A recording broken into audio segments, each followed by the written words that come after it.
Los más felices, los más estables, la utopía en la Tierra. ¿Cuál es su secreto o qué tan ciertas son estas declaraciones? Analicemos dos libros que exploran la vida de los países nórdicos en el siglo XXI. Bienvenidos a este episodio de Bibliotequeando, les habla su anfitrión Ricardo Lugo. Si quieres seguir aprendiendo más a través de los libros, puedes seguirme en las redes @bibliotequeando, suscribirte al canal de YouTube, por supuesto seguir apoyando este podcast, dándole 5 estrellas, compartiéndolo y ahora uniéndote al Patreon, donde tendremos un club de literatura, un club de lectura, donde podrás discutir conmigo un libro al mes, al mismo tiempo acceso a otros beneficios como un episodio adicional. El link de todas estas cosas las puedes conseguir en la descripción de este podcast o en el link de la biografía de Instagram. En este episodio hablaremos de los puntos más importantes de dos libros que nos van a dar una mejor perspectiva de lo que es vivir en un país nórdico del siglo XXI. El primer libro es La teoría nórdica del todo, de Anu Partanen, una periodista finlandesa que vive en Estados Unidos. Y el otro libro, el segundo, va a ser La gente casi perfecta, de Michael Booth, un periodista inglés casado con una mujer nórdica que cubre culturas globalmente. Digamos que ninguno de estos libros está argumentando que los países nórdicos son perfectos, la utopía en la Tierra no existe, pero nos ayudan ambos a entender mejor la realidad, porque el libro de Anu Partanen, La teoría nórdica del todo, en verdad es casi una petición de parte de ella de que Estados Unidos, donde ella vive, adopte ciertas culturas, ciertas leyes, ciertos elementos de la cultura nórdica para tener un mundo mejor en el país que ella reside. El segundo libro es más aplaudiendo las cosas muy buenas de los países nórdicos y criticando los defectos. Y a través de esas dos perspectivas creo que podemos entender la realidad de estos países tan aplaudidos, pero al mismo tiempo apartados, especialmente para nosotros los hispanohablantes de nuestra cultura. Así que empecemos primero con la teoría nórdica del todo, los puntos más importantes según Anu Partanen, quien arranca explicando en el libro que ella tiene la típica historia de una película romántica. Se enamoró de un estadounidense, se muda a Nueva York, se casan, se hace ciudadana estadounidense, tienen hijos. Esto es a finales de la primera década, la década de los 2000, y precisamente en ese punto empiezan a salir artículos sobre que el sueño americano se está muriendo, que no es tan real como lo llegó a ser en un pasado, y para sorpresa de ella, todos estos artículos, todos estos estudios explican que el verdadero sueño, el mejor lugar para que tu familia, tus hijos tengan una oportunidad, es Finlandia, de donde ella se fue, de donde ella es. Entonces para ella eso fue muy extraño, que ella, bueno, yo me acabo de ir de mi país buscando una mejor oportunidad, porque así fue la generación anterior. Mis padres, mis tíos, mis abuelos, muchos nórdicos emigraron a distintas partes de Estados Unidos para buscar mejor oportunidad financiera, pero parecía que todo cambió. Y lo irónico es que los finlandeses no aceptaron o ignoraron que ellos estuvieran de número uno. Ella dice que este es el país con la autoestima colectiva más baja del mundo. No tenemos mucha confianza en nosotros mismos. Los finlandeses no podían creer que era cierto que ellos fueran el número uno y Estados Unidos, por ejemplo, el número 11 en ese primer estudio. Un tabloide finlandés salió, replicó los resultados y demostró que hubo un error y que de hecho Suiza era el número uno, era el mejor en el mundo. Voy y repito, no es por humildad que los finlandeses dudaron del ranking, simplemente por falta de confianza. Pero el punto de la autora es que estuvieran ellos de primero, de terceros, de quinto. En verdad vale la pena estas comparaciones. Los países nórdicos son muy pequeños, son muy homogéneos, son muy diferentes a otros países como obviamente Estados Unidos, grande, diverso. No hay punto en comparar estos dos, pero ella sintió que por razones políticas en esa época era importante hacerlo. En parte por eso que ella escribe este libro, porque en el 2014, 2015 y 2016 toma mucho poder político Bernie Sanders, una figura política dentro de Estados Unidos de la izquierda, declarado él mismo como socialista. Y dice la autora que muchas personas que ella veía, especialmente en Nueva York, en Brooklyn, abogaban por él, querían votar por él, como ella también decía que aplaudía las políticas de Bernie Sanders, desde una perspectiva nórdica tenían total sentido, pero que había algo que ella estaba muy en desacuerdo con él, que era su uso del término socialista. Porque en este momento, Bernie utilizaba esa palabra frecuentemente, las políticas socialistas de Dinamarca, de Noruega, de Finlandia, utilizar más socialismo o incluir más el socialismo en Estados Unidos, y ella decía que nosotros no somos socialistas, no nos consideramos socialistas, y no somos por ningún número objetivo socialistas. Si ves el ranking mundial de los países más capitalistas del mundo, del número 9 está Dinamarca, del número 10 está Suecia, del número 11 está Estados Unidos. Entonces hay países nórdicos que son más capitalistas que los países típicos del capitalismo como Estados Unidos. Ella lo que aclara es que nosotros tenemos una economía de libre mercado y utilizamos ese libre mercado para financiar las políticas sociales universales, que es lo que Bernie Sanders promovía, pero ella decía que estaba utilizando el término socialista, que los jóvenes después utilizaban socialismo y eso son dos cosas diferentes. Y adicionalmente para ella era muy importante explicar que estas políticas sociales universales de los países nórdicos le sirven al capitalismo, le sirven al libre mercado. Para ella eso es una calle doble vía. El capitalismo crea esta riqueza, esa riqueza se utiliza para financiar estos programas. Esos programas después le sirven al capitalismo porque crean una generación de personas educadas, con habilidades, con intención de formar parte del ecosistema socioeconómico y eso beneficia a todo el mundo. Entonces vamos a ver a través de ella las realidades de los países nórdicos, cómo funcionan estos excelentes programas sociales y cómo eso crea una cultura que para ella tiene más beneficios que la cultura actual de Estados Unidos, el país donde ella vive y ya es ciudadana. Así que entremos en detalles en uno de estos programas sociales, en este caso los beneficios de maternidad y paternidad. Por si acaso, países nórdicos, estamos hablando de Islandia, Noruega, Dinamarca, Suecia, Finlandia. En todos los países nórdicos, cada empleado tiene derecho a un mínimo de 9 meses de licencia parental remunerada. Eso varía un poco acorde al país, pero básicamente se le paga en ese tiempo 80% del sueldo al empleado, a la madre y al padre. El empleador tiene que otorgar este tiempo por ley y viene de las contribuciones de la seguridad social que da la empresa y el empleado. Por lo tanto, la empresa no lo paga. La empresa tiene que dar el tiempo, pero el gobierno paga ese 80% del sueldo. Y ahí es cuando ella dice mucho que importa tener una cultura que promueva esto, porque los empleadores, los jefes, todos lo hacemos. Los gerentes, el dueño de la empresa, la persona más abajo de la empresa, todos toman estos beneficios y hace que se vea socialmente correcto hacerlo y que se vea incorrecto no hacerlo. En Estados Unidos es al revés, menciona ella. Tomas vacaciones, puedes tener, por ejemplo, un mes de vacaciones. Hay empresas que dan vacaciones ilimitadas. Yo he trabajado para empresas así y hay una presión de que, bueno, sí, puedes tomar vacaciones cuando quieras, pero un día aquí, 2 días allá, una semana aquí, una semana allá, pero no te puedes ir 2 meses seguidos. No hay cultura de eso. Entonces ella habla de que el beneficio existe y al mismo tiempo se ha creado o la cultura ya existía para promover esto. Al mismo tiempo, una crítica que ella va a rechazar es que muchas personas dicen, bueno, pero es que cuando alguien se va por 9 meses, 12 meses, eso es muy difícil para mí como empresa de sostener. Pero la autora entrevistó a muchos empleados y gerentes que han trabajado tanto en los países nórdicos como en Estados Unidos y hablan de que en verdad es más fácil. Porque si tú quieres planear el futuro, tú ya asumes que esa persona va a estar ausente. En algún momento esa persona va a tener, obviamente la edad importa aquí, pero en algún momento la persona va a tener quizás un hijo o va a tomar este tiempo y contratas a alguien para reemplazarlo. Hay un servicio, distintas empresas que ofrecen a empleados, digamos, contratistas para que llenen ese vacío que dejó ese empleado y los puedes conseguir rápidamente. Y no tienes que pagarle un salario a esa persona que está ausente. Simplemente le pagas probablemente menos salario a esa persona que está entrando a reemplazarlo.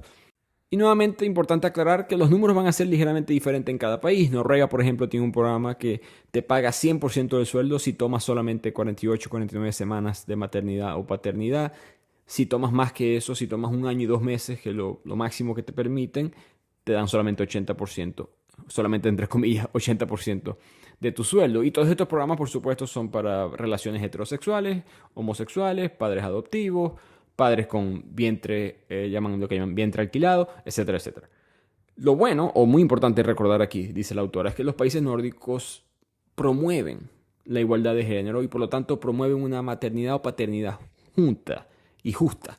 Porque si el padre no toma la paternidad, la madre queda atrás. En la mayoría de las relaciones, por supuesto, van a ser heterosexuales y la madre queda perdiendo porque al principio eso sucedió en la original implementación de estos programas. La madre tomaba mucho más meses, semanas que el hombre. Esos son meses, semanas que la mujer no está en la empresa. El hombre sí, el hombre está ahora involucrado en más proyectos, haciendo más conexiones, más momentos, reuniones cara a cara con los jefes, directivos, etcétera. El hombre a nivel macro estaba avanzando más rápido que la mujer. Y si queremos promover la igualdad de género no podemos hacer eso. Por lo tanto, ellos tienen sistemas para asegurarse que hombres y mujeres tomen tiempos por lo menos muy parecidos. Y eso le quita el peso a la relación y eso le va a quitar el peso a la empresa además, de tener que preocuparse si un empleado se va a quedar atrás. Una de las maneras que hacen esto para fomentar que los padres tomen esos días es que si el padre no la toma, la mamá la pierde. Esas semanas, esos meses que los padres no toman, la madre lo pierde y por supuesto terminan ambos padres pasando más tiempo con sus hijos como todo el mundo quisiera. En Estados Unidos eso es un peso para la empresa. Las empresas ofrecen eso, pero ellos tienen que pagarlo. Normalmente las empresas pagan o deciden pagar el sueldo y tienen que después sobrevivir sin ese empleado o empleada, o tienen que tener un seguro, que por supuesto es un costo adicional al mes. Tú como empleado, por supuesto, también puedes hacer esto. Poca gente sabe esto, pero tú puedes tener un seguro que te pague. No mucha gente que trabaja por sí solo, si trabajas como freelance, así sea que trabajas como Uber, tú pudieras pagar un seguro. No sé en todos los países, pero aquí en Estados Unidos se ofrece eso. Tú pagas un seguro mensual en caso de que tú tengas por cuestiones médicas o por cuestiones de paternidad, maternidad, que tomar unos días, unas semanas, meses libres entre comillas, el seguro te pagaría tu sueldo un porcentaje. Entonces, esos seguros es lo que las empresas contratan y eso es un costo para las empresas que por supuesto les evita el crecimiento de este libre mercado que ella habla. Por lo tanto, aquí esto es uno de esos ejemplos de cómo estos programas sociales ayudan a las empresas. La autora termina reflexionando esta parte del libro de que esto ayuda no solamente a la familia a mantenerse más cohesiva. ¿Quién no quisiera pasar más tiempo con sus hijos al principio, especialmente de tenerlos, donde más se necesita quizás ayuda en el diario? Pero además, esas personas, está comprobado con los estudios, esos padres terminan trabajando más tiempo que los padres en otros países que Estados Unidos, por ejemplo. Si tienes estos programas sociales universales, como la maternidad, paternidad, las personas se sienten más cómodas, pueden crear su vida alrededor de su familia, no necesariamente alrededor del trabajo, saben que ese trabajo va a estar ahí.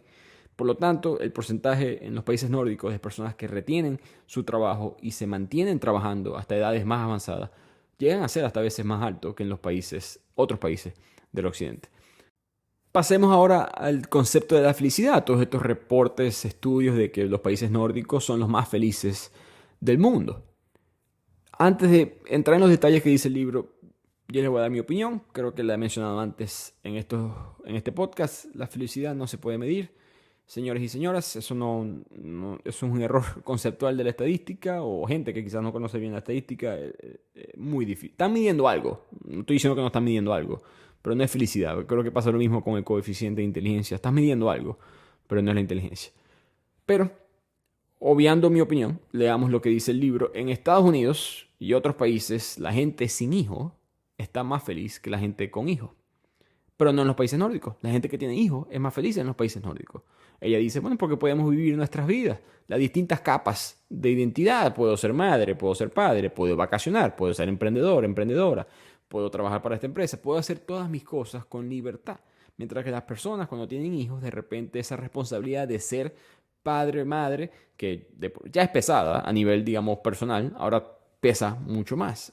En parte porque los países nórdicos ofrecen, o mejor dicho, hay muchos países no ofrecen los que países nórdicos sí ofrecen, que son guarderías públicas financiadas con los impuestos de las personas en el país. En Finlandia, por ejemplo, el costo máximo de la guardería es $300 al mes, independientemente del ingreso. Le cuesta lo mismo a todo el mundo y es muy alta calidad. Estas guarderías son apreciadas, son aplaudidas por la población, lo tienen como orgullo, un modelo que muchos otros países han tratado de imitar.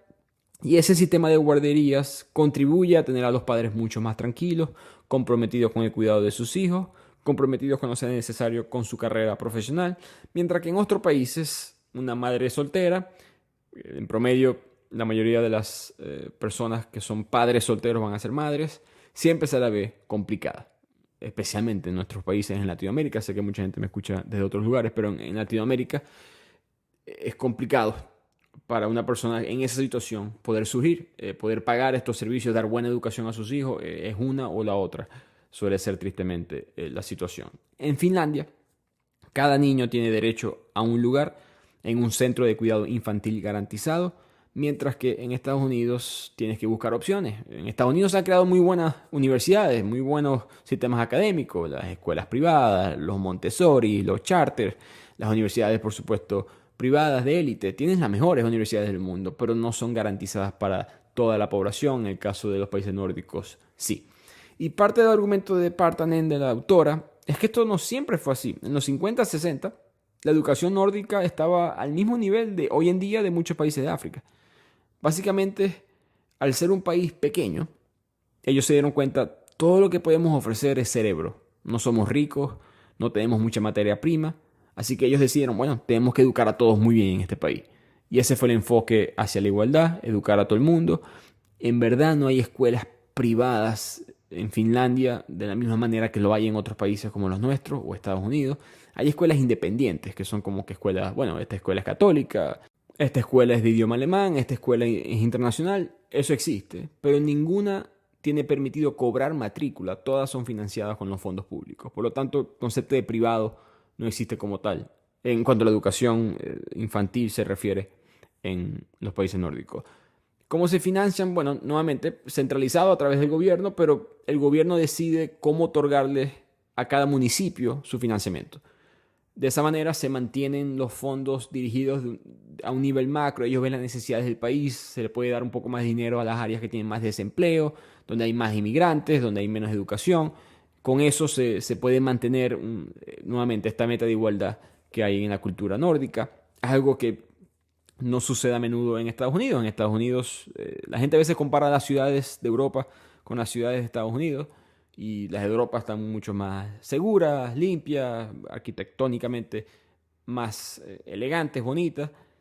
En verdad, el tope de Estados Unidos es el suburbio, no es la ciudad.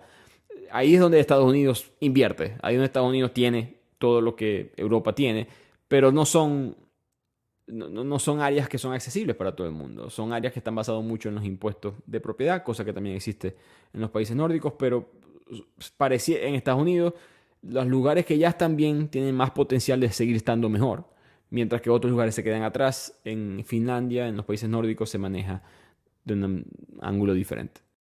Pasemos ahora a la salud, que como dice la autora, uno espera que en Estados Unidos, que es tan privatizado en el aspecto médico, hay mucho más, pareciera más burocracia aún, más papeleo que el sistema público de Finlandia, para la opinión de ella. Fue sorprendente para la autora cuando le tocó ir a un hospital en Estados Unidos por primera vez la falta de eficiencia, cuando eso no debería ser así en un sistema mucho más privado.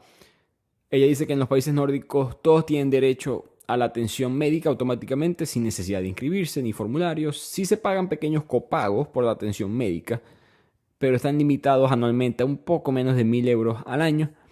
Y hay ayuda disponible para esos que no puedan pagarlo. Aunque en Estados Unidos se argumenta que se paga por la mejor atención médica del mundo, la realidad es que los países nórdicos obtienen resultados comparables o mejores en términos de tasa de supervivencia, mortalidad, a pesar de gastar mucho menos en la salud que lo que gasta Estados Unidos. Y aclaro yo personalmente que esto no es tan fácil de medir, ¿no? La población de ciudadanos médicos en Estados Unidos y Finlandia son dos personas totalmente diferentes, estilo de vida, culturas, ambiente, genética. No es tan fácil como simplemente comparar la tasa de supervivencia y mortalidad en un país y otro y determinar que el sistema médico es mejor por eso, pero obviamente sí hay problemas en el sistema privado de Estados Unidos y al final de cuentas Finlandia y todos estos demás países nórdicos tienen que dar un sistema médico para, bueno, en los límites de sus fronteras, así que tienes que juzgarlo por lo que ellos hacen en su propio país y lo hacen bien. Y es un paradigma, estoy muy de acuerdo con la autora en este aspecto, que cómo es que la tierra de las oportunidades comerciales, la tierra que promueve empezar tu negocio, trabajar en lo que tú quieras, el concepto de la libertad individual muy presente en los países del occidente, cómo es que un país así obliga a las empresas a pagar por la salud de sus empleados, como en el caso de Estados Unidos. ¿Cómo es que el gobierno no tiene responsabilidad por la salud, pero sí la empresa? A la empresa a la cual tú aplicaste porque estaban contratando, no porque tú querías trabajar ahí necesariamente o porque fue lo que conseguiste. Hay 1.000 factores que determinan por qué alguien trabajaría en esa empresa. Y estás creando esa relación casi empresa dueña de la infraestructura económica que va a poder cuidar tu cuerpo. Es algo tan en contra de los valores del país. A ella le pareció muy extraño y a mí también. Que eso se maneja así en este país no significa que no tenga sus beneficios, pero por supuesto parecía que fuera en contra de ciertos valores. Lo importante de eso es que eso hace muy difícil a que emprendedores, emprendedoras, freelancers arriesguen, ¿no? Porque si tú decides trabajar para ti mismo, es un problema que yo tengo ahorita. Yo tengo bibliotequeando, pero también tengo un trabajo que me mantiene, porque con bibliotequeando no puedo, cruzo mis dedos por ahora. No pudiera pagar mi seguro médico, no tuviera acceso a eso. Mi empresa me paga mi seguro, no me puedo arriesgar por eso y otras cosas. Si yo estuviera en Suecia, quizás fuera diferente. Los que no me han escuchado antes o no me conocen, yo vivo, venezolano por supuesto, pero vivo en Estados Unidos desde los 18 o 19 años. Miremos ahora, pasémonos ahora, mejor dicho, a las relaciones, la dinámica social entre los ciudadanos, la cultura dentro de los países nórdicos. Y la autora dice, cuando comparé mi cultura con las demás, me sorprendió porque en Estados Unidos uno piensa, bueno, todo el mundo aquí es más libre, etcétera, pero en Estados Unidos, yo creo que también en Latinoamérica, los niños dependen mucho más de sus padres, ¿no? Y la persona depende más de la pareja. Ya sea tú como hijo o hija, que tu padre pueda asegurarte una buena educación infantil, que entres a un buen preescolar, te permite entrar a un buen colegio te permite entrar a una buena universidad te permite entrar a las buenas oportunidades de trabajo. Las esposas, normalmente las esposas, dice la autora, pero por supuesto puede ser los esposos, pero están mucho más dependientes del trabajo de su pareja. Lo que sucede a menudo es que una persona depende mucho del estatus socioeconómico de la otra. En los países nórdicos esto no es así, porque la relación ideal está formada por individuos que son financieramente independientes, que eligen estar juntos únicamente por esa unión, digamos, espiritual o amorosa que tienen.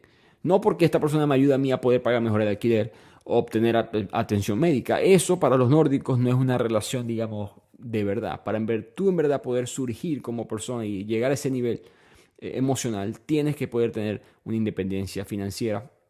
Más o menos parecido al argumento de Virginia Woolf en Una habitación propia sobre el talento de las mujeres en la literatura. Es ese punto con el que yo estoy bastante de acuerdo. Es algo que ella le chocó un poco de mudarse a Estados Unidos, que ella vio muchas parejas, muchas relaciones, donde una de las dos personas tenía una dependencia financiera muy alta de la otra. En Latinoamérica es peor aún, pero en Estados Unidos, dice la autora, muchas personas saben que si ellos se divorciaban, si ellos se separaban, de repente su estatus socioeconómico cambiaba. Ese acceso que esa pareja te daba a, por supuesto, mejor educación para tus hijos, o restaurantes, propiedades, viajes, etcétera, eso lo perdías. Y por lo tanto te sentías amarrado a esa relación. No era un amor de verdad. Yo, voy a dar mi opinión personal, yo que he estado en ambos extremos de esa dinámica, he sido el que gana el doble o el triple que la otra persona y he sido el que me ganan el doble o el triple más que yo. Eso, por supuesto, está en tu cabeza. Es difícil. Nos gustaría pensar que no somos tan susceptibles a esas cosas, pero pasan por tu cerebro. Y ella dice en Finlandia, en Noruega, estos países nórdicos, no es que no exista. Obviamente van a haber parejas donde, bueno, no, mi esposa es dueña de su propia empresa y gana mucho más que yo, que simplemente trabajo de administrador en una corporación. Esa dinámica siempre va a existir, pero ese administrador sabe que en el peor de los casos, si él se divorcia, mis hijos pueden ir siguiendo a la misma escuela, pueden seguir teniendo buena educación. Yo, si tengo que tener otro hijo con otra pareja, puedo conseguir mis semanas, mis meses de paternidad. Todos estos servicios sociales me permiten a mí aguantar ese golpe de yo tener que distanciarme por mi propia salud emocional de esa persona. Por eso que la autora se pregunta, ¿es esto amor de verdad? La teoría sueca dice que no. La teoría sueca de la igualdad, que es algo que ella habla en el libro, menciona que las personas tienen que ser independientes financieramente para poder tener ese acceso emocional. Por supuesto, ella dice, y yo también quiero aclarar eso, esas parejas existen y también son felices. Obviamente se puede amar de verdad a alguien que quizás te lleva a un estatus socioeconómico más alto, que te puede dar unos servicios, acceso a distintas cosas que tú no pudieras por ti solo o por ti sola. Pero la mayoría de esas parejas, argumenta la autora, van a estar restringidos financieramente y en verdad no es tanto amor, es más dependencia. Y bueno, lo prometido es deuda. Les dije que iba a haber un episodio adicional al mes en este podcast, que iba a ser exclusivo para los miembros de Patreon. Eso es este episodio. La primera parte se la dejé aquí gratis a todos en Spotify o cualquier plataforma que me escuchen. La segunda parte, que hablaremos del final de este libro, los últimos puntos sobre los sistemas sociales y el inicio o los puntos importantes de la gente casi perfecta, con un poco más de críticas a la cultura nórdica, las relaciones amorosas, la influencia de la religión en su propio sistema e ideología, el aburrimiento desde el punto de vista social según extranjeros, la realidad de los impuestos, la realidad de la felicidad. Todos esos temas los discutimos en el segundo episodio. El link al Patreon lo pueden encontrar nuevamente en la descripción de este episodio, en la descripción del podcast o en la biografía de Instagram. Si no, pueden ir a patreon.com y buscar Bibliotequeando. Los veo allá. Gracias por escuchar a Bibliotequeando. Les habló Ricardo Lugo. Nos vemos en el próximo episodio.